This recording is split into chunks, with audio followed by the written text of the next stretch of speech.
Hey everybody, it's Stove Talk with Matt. This is a discussion on when you absolutely need to use firebrick, in my opinion, versus red brick when building a masonry heater, an outdoor fireplace, rocket stove, etc. When other materials like soapstone can be used, or in some cases, cinder block and cement block doesn't like high temperatures, but it can be used from time to time. Substitute materials like porcelain tile. So we'll start with the basics.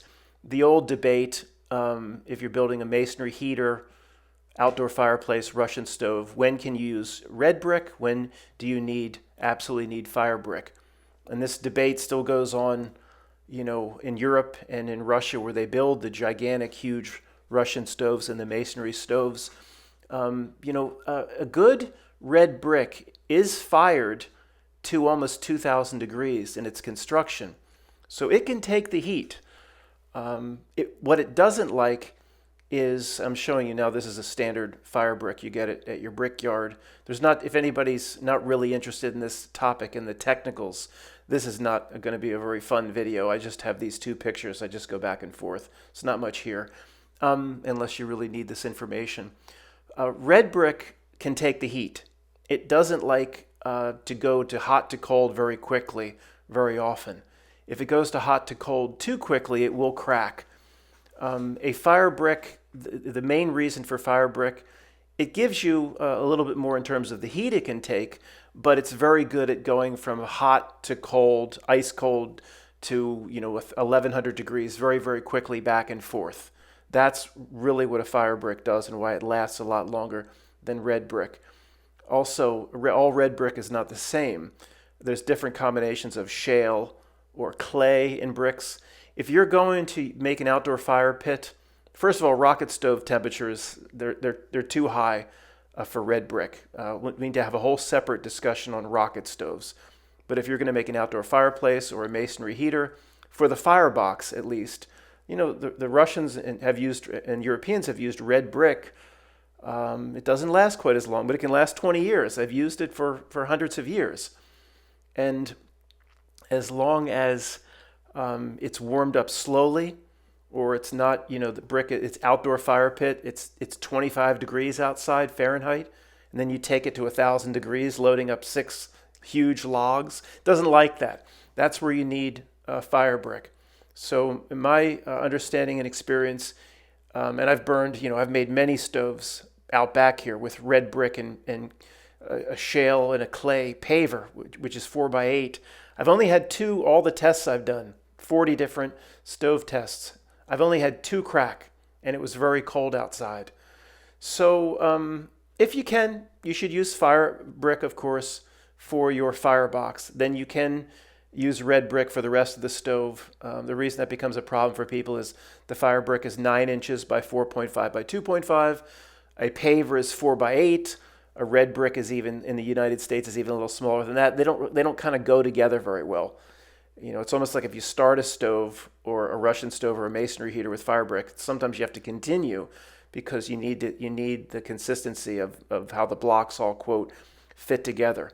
But point number 1, red brick can take the heat, doesn't like real huge temperature swings very, very quickly.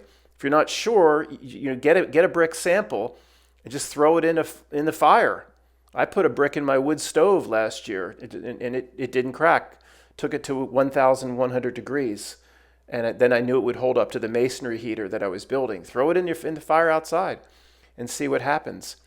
I think a brick that's probably a little bit more clay and less shale would be better, but you can always just do that.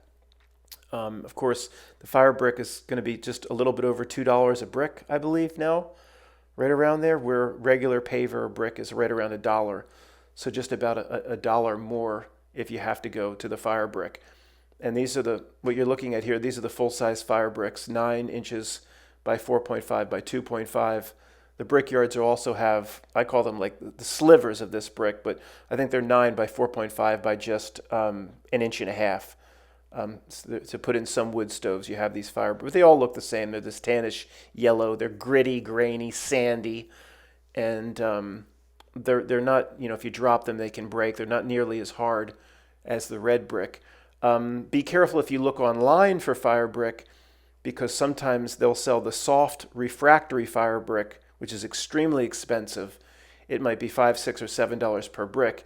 It's good to like 2,500 or 600 or 700 degrees for kiln type applications, but you don't need that in stoves. They're too reflective, they're too brittle, they're too soft. They won't hold up in a firebox if you're like loading wood in or throwing wood in. So I don't think this is going to be a very long video, just to summarize a few key points for each type of stove. For rocket stoves, absolutely want the fire brick in the firebox, as well as the riser, the little first part of the chimney. After the first 4 feet of the chimney, you can then, you could do probably whatever you want, but you're going to need the rocket stove, I don't know, 12, 13, 1400 degrees is possible. It just creates a much higher temperature, and unless you don't care and it's only going to need to hold up for a few years. I've made little rocket stoves with red brick. I mean, I haven't cracked anything, but it won't hold up. Use fire brick for rocket stoves.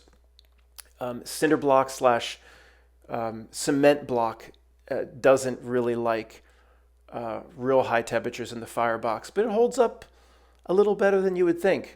Again, I've made several of those stoves too. It'll last a few years. You can also make a cement stove with like a barrel on top, with not a rocket stove, but more of a traditional stove, where you can use cement block or use red brick. And if you have enough room in the firebox, you can line it with those fire bricks, those sliver fire bricks that are 9 by 4.5 by just 1.5 inches. You just line the first maybe 8 inches or 9 inches up of the firebox, and that would be enough to protect. So you can make your whole stove out of red brick or whatever you're going to do, with just line the first 8 inches up of the firebox with the fire brick, or what I call the thinner or sliver fire bricks.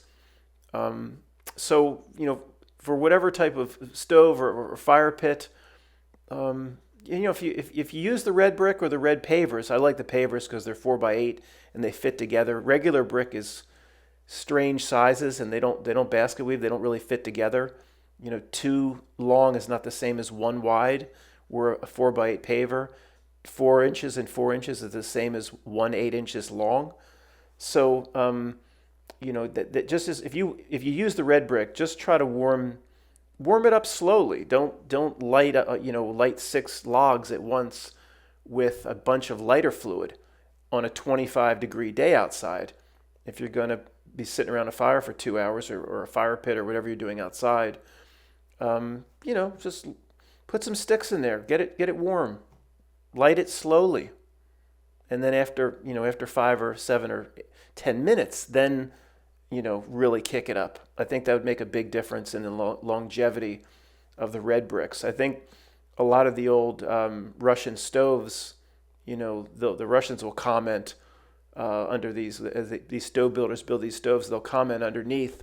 So, well, my grandfather, our history, we just used red brick.